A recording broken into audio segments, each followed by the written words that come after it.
কিছু কথা মনে রাখবেন, বড় গাছ নড়ে কম, বড় মাছে কাটা কম, জ্ঞানী লোকের কথা কম, সৎ লোকের সংখ্যা কম, গুণী লোকের কদর কম, রাগী লোকের ধৈর্য কম, নিষ্ঠুর লোকের মায়া কম, শিশুদের হিংসা কম, সৎ লোকের বন্ধু কম, নিঃশ্বাসের বিশ্বাস কম।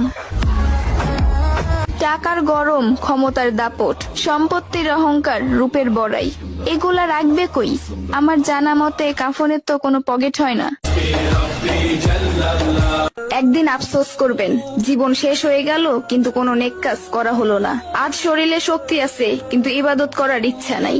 এমন একদিন আসবে সামনে, ইবাদত করার ইচ্ছা হবে কিন্তু শরীরে কোনো শক্তি থাকবে না, একটা সেজদা দেওয়ার ক্ষমতা থাকবে না।